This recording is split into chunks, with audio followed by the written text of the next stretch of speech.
ஓம் சாய்ராம், ஜெய் சாய்ராம். என் அன்பு குழந்தையே, நிச்சயம் நீ நினைத்து கூட பார்க்க முடியாத அளவுக்கு உன்னுடைய வாழ்க்கை தரத்தை நான் மாற்றி காமிக்கப் போகின்றேன்.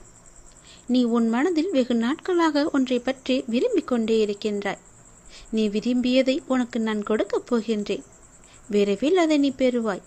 உன்னுடைய வாழ்வில் அனைத்து மங்களங்களுமே உண்டாகப் போகின்றது. உனக்கு நன்மை செய்வதற்காக தூரத்திலிருந்து ஒரு அழைப்பு வரும். அந்த அழைப்பை நீ ஏற்றுக்கொள்.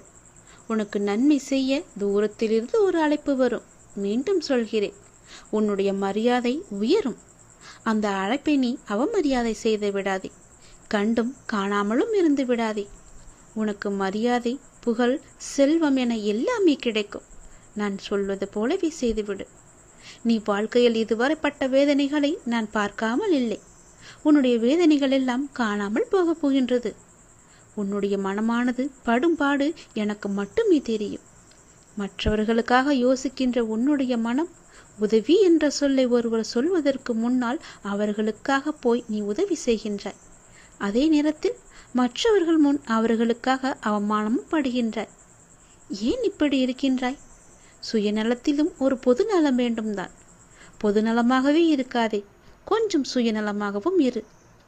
உதவி என்று உன்னிடம் வந்தால் உன்னால் முடிந்த வரைக்கும் அவர்களுக்கு உதவி செய். முடியவில்லை என்றால் நல்வார்த்தைகளை சொல்லி அனுப்பிவிடு. ஆனால் நீ உதவி செய்ய போய் மற்றவரிடம் உதவி கேட்டு நிற்கும் நிலைமைக்கு நீ வரக்கூடாது என்ற நோக்கத்தில் தான் நான் சொல்கிறேன். புரிகிறதா? என்ன செய்தாலும் உன் சக்திக்கு உட்பட்டு செய். யாரும் மனதையும் காயப்படுத்தக்கூடாது என்று நினைப்பது சரிதான். ஆனால் முதலில் ஒன்றை நீ புரிந்து கொள். உன்னுடைய மனதை நீ காயப்படுத்தாமல் அது திடமான மனநிலையில் பார்த்து கொண்டேயானால், அவர்கள் உன்னை காயப்படுத்தினால் அதை சாதாரணமாக எடுக்கும் மனநிலைக்கு நீ வந்துவிட்டால், அவர்கள் பேசும் எதுவுமே உன் மனதை அழுத்தாமல் இருக்கும். நான் சொல்வதை காது கொடுத்து கேள். உன்னுடைய நன்மைக்காக சொல்கிறேன். நீ உன் மனதை காயப்படுத்தாமல் பார்த்து கொண்டாயே என்றால், மற்றவர்கள் காயப்படும்படி எந்த வார்த்தையும் எந்த செய்கையும் உன்னிடம் இருந்து வராது. நீ என்னுடைய அன்பான பிள்ளை. உனக்கு நன்றாக தெரியும், வலி என்பது ஒன்றுதான். அது உனக்கு வந்தாலும் சரி, மற்றவர்களுக்கு வந்தாலும் சரி, எல்லோருக்குமே ஒரே வழிதான். வேறு எதை போட்டும் நீ குழப்பிக் கொள்ளாதே. நீ நன்றாகவே இருப்பாய். உன்னுடைய எதிர்காலம் மிக செம்மையாகவே இருக்கிறது. நல்ல எதிர்காலம் பெற்று வசந்தமாக வாழ்வாங்க நீ வாழப்போகிறாய். உன்னுடைய பிரச்சனையை முடிப்பதற்காகத்தான், உனக்கு நன்மை செய்வதற்காகத்தான் தூரத்திலிருந்து ஒரு அழைப்பு வரும் என்கின்றேன்.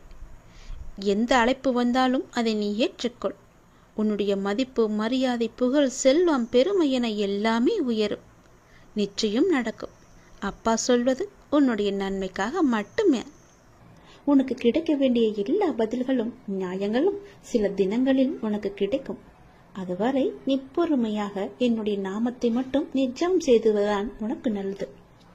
அது மேற்கொண்டு எந்த சிக்கலிலும் உன்னை காத்து நிற்கும். எந்த சிக்கலும் உனக்கு ஏற்படாமல் அது உன்னை காக்கும். என்றுமே நான் உனக்கு எப்பொழுதும் துணையாக இருப்பேன். உங்களுக்கு எதிராக எத்தனை பேர் செயல்படுகிறார்கள் என்பதை பற்றியெல்லாம் பொருட்படுத்த வேண்டாம். உனக்காக நான் இங்கு செயல்பட்டு கொண்டிருக்கிறேன் என்பதையும் நீ மறந்துவிட வேண்டாம். உன் மனதை குழப்பும் பிரச்சனை விரைவாகவே சரியாகிவிடும். நான் பார்த்துக் கொள்கின்றேன். என்னுடைய நாமத்தை உன் மனதில் சொல்லிவிட்டு உன்னுடைய வேலையை மட்டும் நீ பார். விரைவாகவே அதிசயம் நடக்கும். ஏற்பட போகும் அதிசயங்களுக்கு நன்றி என்று ஆழமாக சொல்லிக் கொண்டே இரு. அது எப்படி சரியாகும்? சரியாகும் வழிகளை பற்றியெல்லாம் நீங்கள் ஆராய வேண்டாம். நமக்கு ஒரு சில வழிகள் தான் தெரியும். ஆனால் நம்மை படைத்த கடவுள், அந்த இறைவனுக்கு எல்லா வழிகளும் தெரியும் அல்லவா? இந்த பிரபஞ்சத்திற்கு 1000 வழிகள் உண்டு. அது சரி செய்துவிடும். நீ கவலைப்படாதே. உங்கள் வார்த்தைகள், எண்ணங்கள் பிரபஞ்சத்திற்கு கட்டளைகளாக அனுப்பப்பட்டு விரைவாகவே அது சரி செய்துவிடும். உங்களை சுற்றி எத்திராக நடப்பதை பற்றி நீ கவலைப்படவே வேண்டாம். பயம் இருந்தால் நீங்கிவிடு. குழப்பங்கள் வரும்போது பதட்டம் இல்லாமல் அமைதியாக இரு. அப்பொழுதுதான் அதற்கான தீர்வு உனக்கு கிடைக்க வரும். உங்களை பற்றி எதிராக நடப்பதை பற்றியெல்லாம் பயந்து கொண்டு பயத்துடனும் குழப்பத்துடனும் நீ வாழ்ந்து வந்தால் இந்த வாழ்க்கையை உன்னால் நிம்மதியாக வாழ முடியாது. நான் மிகுந்த நம்பிக்கையாக இருக்கின்றேன். விரைவில் எனக்கு அதிசயம் நடக்கும். ஏற்பட போகும் எல்லா அதிசயங்களுக்கும் நன்றி கடவுளே என்று என்னிடம் நீ சொல். இந்த பிரபஞ்சத்திற்கு நன்றி என்று ஆழமாக மனதில் சொல்லிக்கொண்டே இரு. நிறுத்தாமல் சொல்லிக்கொண்டே இரு. உங்கள் வார்த்தைகள் நம்பிக்கையான உணர்வுகள், சந்தோஷமான எண்ணங்கள் போதும். எல்லாவற்றையுமே அது சரி செய்துவிடும். உங்களின் நேர்மறையான சக்தி இந்த பிரபஞ்சத்தை காட்டிலும் சக்தி வாய்ந்தது என்பதை மட்டும் நீ உணர்ந்து கொள். எப்பொழுதும் கண்ணீரும் குழப்பமாக உன்னை நீ வைத்துக் கொள்ளாதே. இன்று நீ மௌனமாக இருக்க வேண்டிய நாள். உனக்கு கிடைக்க வேண்டிய பதில்கள் எல்லாம் சில தினங்களில் கிடைக்கும். அன்று வந்து நீ எனக்கு நன்றி என்று கோரு. உனக்கான பதில்களை தான் நான் தயார் செய்து கொண்டிருக்கிறேன். விரைவாகவே அது உனக்கு கிடைக்கும். பல பல அதிசயங்கள் உனக்கு நடக்கும். எல்லாம் நன்மைக்கே என்று எடுத்துக்கொண்டு இன்று மௌனமாக இரு. கடந்த 1 வருடமாக இருந்த உன்னுடைய மனப்போராட்டத்திற்கு முடிவு கிடைக்கும் நேரம் இது. நீ போகும் பாதையே சரியான பாதை. அதிலிருந்து நீ நகர்ந்து விடாதே. இந்த வழியிலேயே நீ போ. உனக்கு முன்னால் நான் சென்று கொண்டிருக்கிறேன் என்பதை மறவாமல் அதன் வழியே வா. நிச்சயம் நடக்கும். நன்மைகள் பல. நல்லதொரு மாற்றம் நிரந்தரமாக உன்னுடைய வாழ்வில் இன்னும் சரியாக 3 மாதத்தில் வரப்போகிறது. அந்த நல்லதொரு மாற்றம் நீ எதிர்பார்த்ததை விட பல மடங்கு உனக்கு சந்தோஷத்தை அள்ளி தரப்போகிறது. அல்ல அல்ல குறையாத சந்தோஷம். அதை நீ அனுபவிக்கப் போகின்றாய். இது உன்னுடைய வாக்கு அல்ல, இது என்னுடைய சத்திய வாக்கு. உறவுகளில் உள்ள நிலையாமையை நீ புரிந்து கொண்டாய். உலக உண்மைகளை கொஞ்சம் கொஞ்சமாக நீ புரிந்து கொண்டாய். அடங்காத மனத்தினை என் நாமத்தால் அடங்க வைத்து நீ இப்போது பயின்று வந்து கொண்டிருக்கின்றாய். எப்போதும் நேர்மறையாக சிந்திக்க நீ பழகி கொண்டாய். இனி என்ன? ஏன் கவலை? இந்த வாழ்க்கையை கடப்பது உனக்கு எளிதாகவே இருக்கப் போகின்றது. இனி உனக்கு வழிகாட்டியாக நானே உன் கூடவே வரப்போகின்றேன். உன் கர்ம வினையை தீர்க்க வைத்து இந்த வாழ்வை நீ நிம்மதியோடு கடக்க நீ என்ன செய்ய வேண்டும் என்பதை அவ்வப்போது உனக்கு நான் குறித்து கொண்டே இருப்பேன். குறிப்பால் உணர்த்தி கொண்டே இருப்பேன். நீ தயங்காமல் முன்னேறு. நான் உன்னுடன் எப்போதுமே இருப்பேன். உனக்கு எல்லாவற்றையும் புரிய வைத்து உன்னுடைய வாழ்க்கையை செம்மையாக மாற்றி காமிக்கின்றேன். கடந்த 1 வருடமாக இருந்த உன்னுடைய ஒரு மனப்போராட்டத்திற்கு இப்போது முடிவு கிடைக்கும் நேரம். உன் மனம் 1 வருடமாக பட்ட பாடு எனக்கு தெரியாதா? எத்தனை அல்லல்கள் பட்டிருக்கிறது, எத்தனை துன்பங்களை சந்தித்திருக்கிறது, எத்தனை கஷ்டங்களை அது அனுபவித்திருக்கிறது. எல்லோற்றுக்கும் ஒரு முடிவு கட்டப் போகின்றேன். உன்னுடைய பொறுமைக்கு பலன் கிடைக்கும் நேரம் இது. நீ இதுவரை கடந்து வந்த பாதையில் நீ பட்ட கஷ்டங்களுக்கு ஒரு முடிவு காணப்பாய். யார் உன்னை கைவிட்டாலும் உன் நம்பிக்கை உன்னை கைவிடாமல் உன்னை இவ்வளவு தூரம் அழைத்து வந்திருக்கின்றது.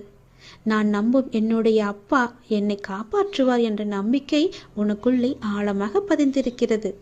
அதுவே உன்னை இத்தனை தூரம் பாதுகாப்பாக அழைத்து வந்திருக்கிறது தெரியுமா? அந்த நம்பிக்கையோடு சேர்ந்த நேர்மறை எண்ணங்களும் அது எல்லாமே கூடி உன் வாழ்வின் பொன்னான தருணங்களை அது உனக்கு உருவாக்கி தரப்போகிறது. மகிழ்ச்சியாகவே இரு. உன்னுடைய வாழ்க்கை சரியான திசையில் நகர ஆரம்பித்திருக்கிறது. அது சரியான வழியில்தான் போய்கொண்டிருக்கிறது. அதை மாயை என்ற வலையில் நீ சிக்கிக்கொண்டு மாற்றி போக நினைக்காதே. அது தவறாக விடும். நான் சொல்வதை கேள். உனக்கு நல்லது நடக்கப் போகிறது. எத்தனை வருடங்களாக நீ தவித்து கொண்டிருந்தாய். எவ்வளவு மனப்போராட்டங்களை எல்லாம் அனுபவித்து கொண்டிருந்தாய். சந்தோஷத்தையே நீ மறந்து விட்டாய். அவ்வளவு துன்பங்களை நீ அனுபவித்து விட்டாய் அல்லவா? அது எல்லாமே இப்போது முடியப் போகிறது.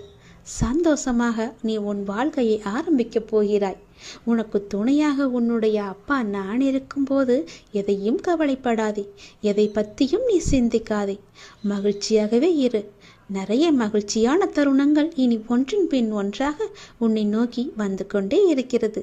இதுதான் சரியான திசை. யார் எது சொன்னாலும் அதை காதில் வாங்காதே. அங்கு உன்னை பயமுறுத்துபவர்கள்தான் நிறைய பேர் இருப்பார்கள். அவற்றையெல்லாம் நீ காதில் வாங்காமல் நீ போகும் பாதையே சரியான பாதை என்று நகர்ந்து போய்கொண்டே இரு. இதற்காகவும் நீ அதிலிருந்து பின் வாங்கக்கூடாது. ஓம் நமச்சிவாய. திருச்சிற்றம்பலம். சிவாய நமக. சிவ சிவாய நமக. உன் உள்ளத்தில் உள்ள ஆசையை என்னிடம் இப்போது சொல். நான் ததாஸ்து என்று ஆசீர்வதிக்கின்றேன். அந்த ததாஸ்து என்பது உன்னுடைய ஆசையை நிறைவேற்றும் மந்திர சொல். அப்படியே ஆகட்டும் என்று நான் அதற்கு ஆசீர்வாதம் தருகிறேன். என் மேல் நம்பிக்கை கொண்டு உன்னுடைய உள்ளத்து ஆசையை என்னிடம் சொல். என் அன்பு குழந்தையே, நீ எதற்குமே பதறக்கூடாது. ஏதும் சிதற விடாமல் காக்க என் நேரமும் உன்னையே நான் பார்த்து கொண்டு இருக்கிறேன் என்பதை நீ உணர்ந்து கொள். நீங்கள் அறிய வேண்டியது என்னவென்றால், என்னை நம்பி வந்த உன்னை நான் கீழே விழ அனுமதிக்க மாட்டேன் என்பதை நீ நம்ப வேண்டும். நீ என்னிடம் வந்து அமர்ந்தது எனது கண்களை உற்றுப்பார். அமர்ந்து என் கண்களை உற்று பார்த்தால்தான் நான் உனக்குள் இருப்பதை நீ உணர்வாய். என்னுள் உயிர் இருப்பதை நீ அறிவாய். உன் மனதின் கவலைகளை நான் அறிந்து வைத்திருக்கின்றேன். நீதான் என்னை அறிய மறுக்கின்றாய். எல்லா கவலைகளும் உன்னை விட்டு அகல நான் உனக்கு அருள் புரிகின்றேன். கவலையே படாதே. உன்னுடைய சிக்கல்களுக்கு சரியான தீர்வையும் நான் தருகின்றேன்.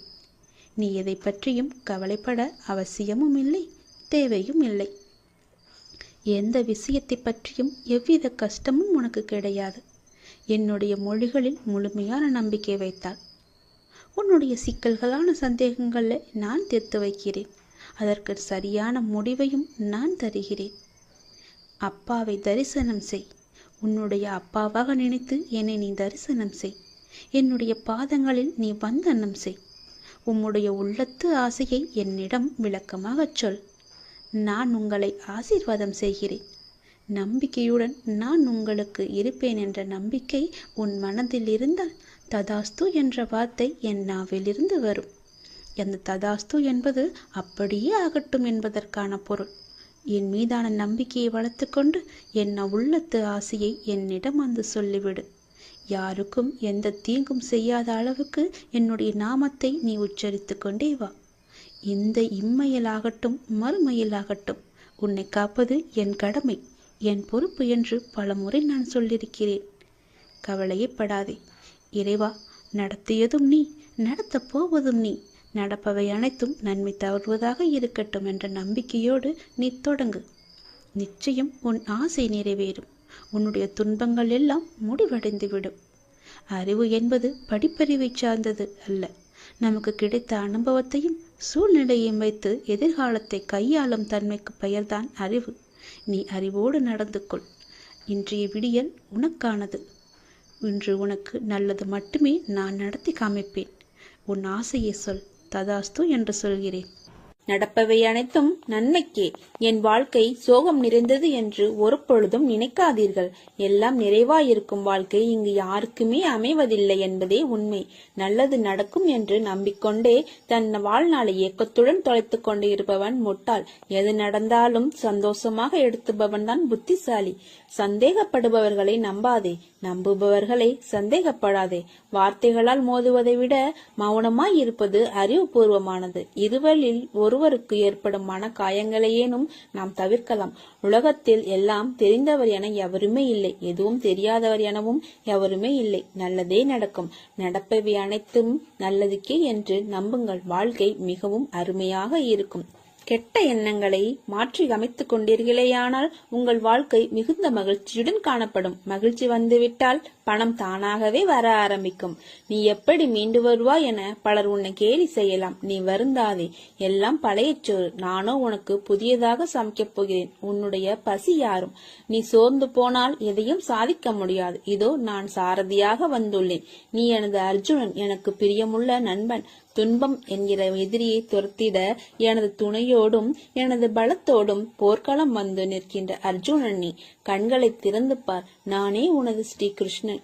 என் பிரியமான நண்பனுக்கு நான் சாரத்தியம் செய்யும் போது எந்த துன்பம் உன்னை தொட முடியாது. உன் மனம் என்னும் தேரில் நான் அமர்ந்து வழிநடத்தி செல்லும் போது இனி உன்னை யாரால் வெற்றி கொள்ள முடியும்?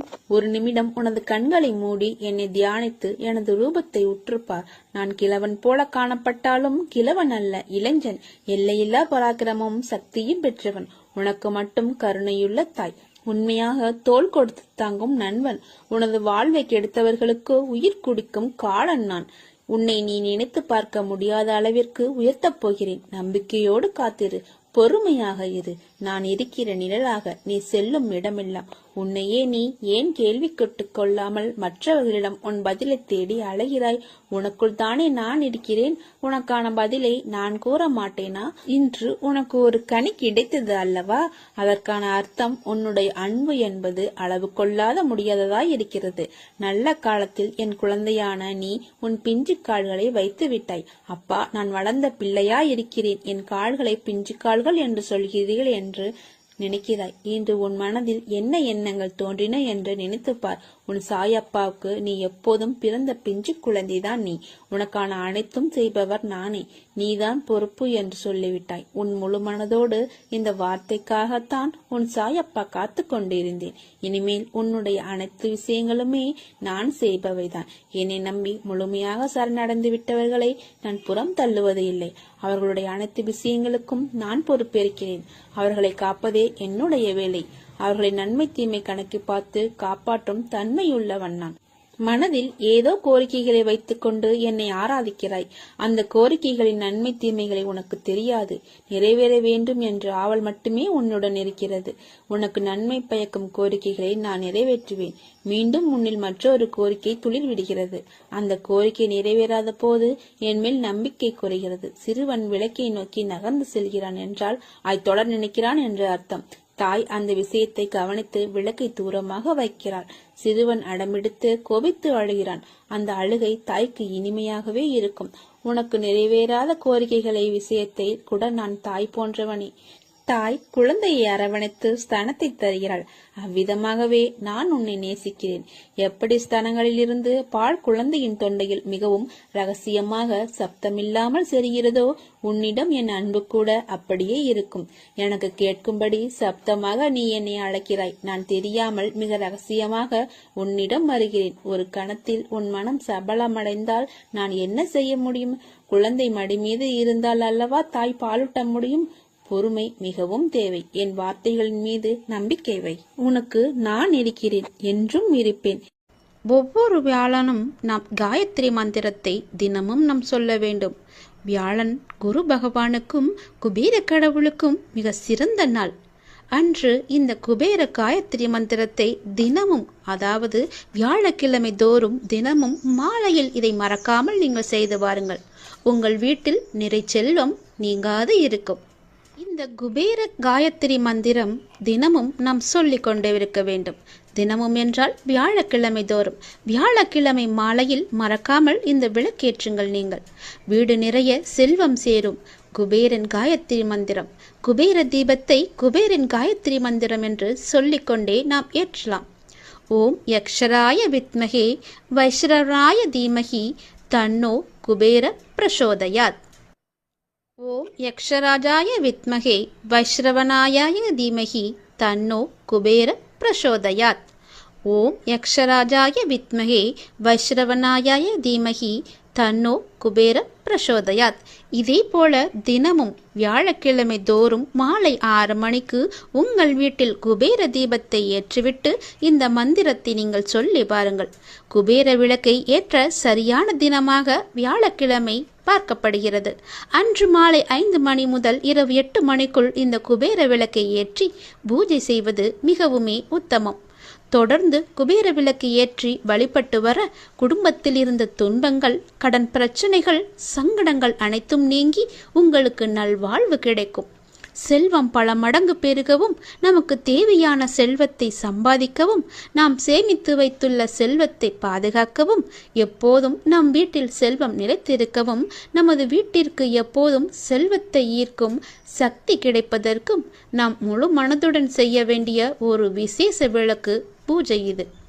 செல்வம் பல மடங்காக பெருகுவதற்கு எளிமையான பரிகாரங்கள் இருக்கின்றன. நாம் சம்பாதிப்பதில் ஒரு தொகையை சேர்த்து அதனை அன்னதானத்திற்கு செலவிட அதனை போல் 5 மடங்கு நம்மிடம் வந்து சேரும். கோவிலில் லட்சுமி மீது வைத்த தாமரை மலரை கொண்டு வந்து பச்சை பாட்டில் வைத்து மடித்து பண பெட்டியில் வைக்க பணம் சேரும். செல்வத்திற்கு உரியவள் மகாலட்சுமி. வெள்ளிக்கிழமை வழிபடவும் 24 வெள்ளிக்கிழமை வழிபட்டால் பணம் கிடைக்கும். குபேரனை வழிபட பணம் தடையின்றி, தங்கு தடையின்றி நமக்கு கிடைக்கும். அந்த குபேரனின் அருள் நமக்கு நிச்சயம் கிடைக்கும். செல்வ செழிப்பான கடவுள் குபேர கடவுள். அவர் மற்ற கடவுள்களின் செல்வங்களை எல்லாம் பாதுகாத்து இரட்டிப்பாக பெருக்கி கொடுப்பார். குபேர கடவுளிடம் மட்டுமே செல்வம் குறையாது பெருகிக் கொண்டே இருக்கும். இவ்வாறு நம்மிடமும் செல்வம் பெருகிக் கொண்டே இருக்கவும், நம்மிடம் இருக்கும் செல்வத்தை குபேர கடவுள் பாதுகாத்து அதனை பல மடங்காக பெருக்கிக் கொடுக்கவும் நாம் குபேரருக்கு செய்ய வேண்டிய ஒரு உகந்த வழிபாடுதான் லட்சுமி குபேர விளக்கு பூஜை வழிபாடு.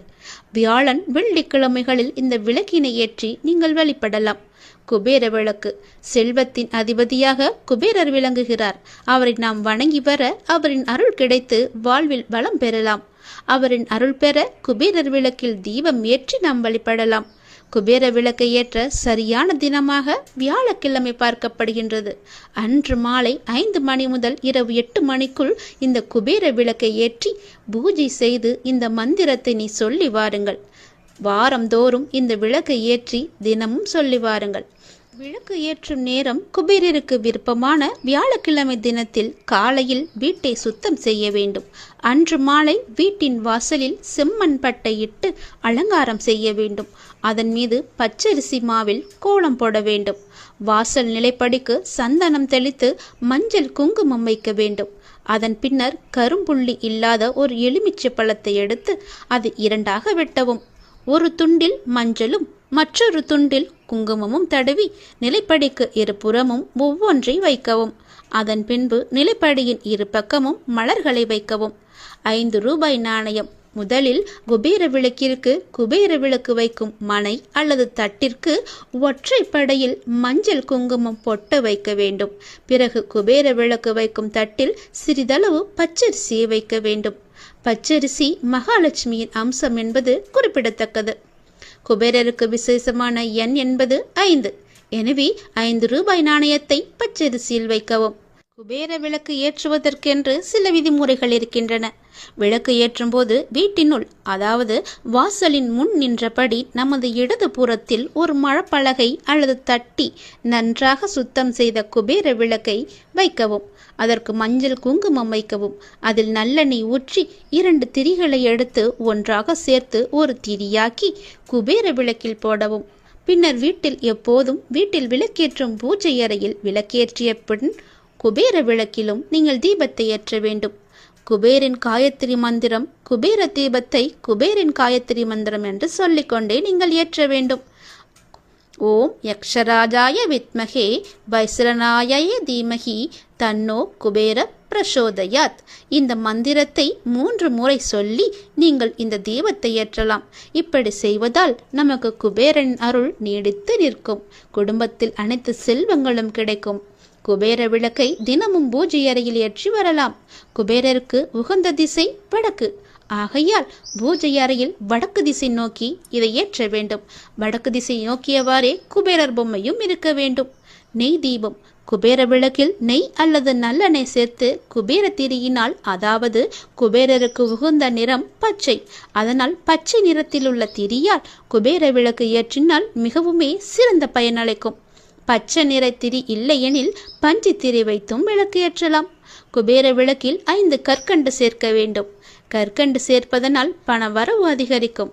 விளக்கை சுற்றி வாசனை மலர்கள் வைக்க வேண்டும். குபேர விளக்கை ஏற்றிய பின் நாம் வீட்டின் நிலைவாசலில் இடதுபுறம் வடக்கு நோக்கி வைக்க வேண்டும். நிலைவாசலில் தீபம். ஸ்ரீ மகாலட்சுமி குபேராய நமக, ஸ்ரீ மகாலட்சுமி குபேராய நமக, ஸ்ரீ மகாலட்சுமி குபேராய நமக என்று சொல்லி ஏற்றுங்கள். குபேர விளக்கை நிலைவாசலில் ஏற்ற வேண்டுமென்றால் குபேரர் மற்ற கடவுளின் செல்வங்களுக்கு எல்லாம் பாதுகாவலர். அவரை வாசலில் வைத்து பூஜித்தால் நமது செல்வத்திற்கும் பாதுகாவலராக இருப்பார். விளக்கை ஏற்றும் போது குபேர மந்திரத்தை மனதில் உச்சரித்து கொண்டு ஏற்றினால் மிகவுமே நல்லது. ஸ்ரீ மகாலட்சுமி குபேராய நமக என்னும் குபேர மந்திரத்தை மனதில் பக்தியுடன் உச்சரித்து கொண்டே இந்த விளக்கை ஏற்றி வர உங்கள் குடும்பத்தில் பண வரவு செழிப்புடன் வந்து கொண்டே இருக்கும்.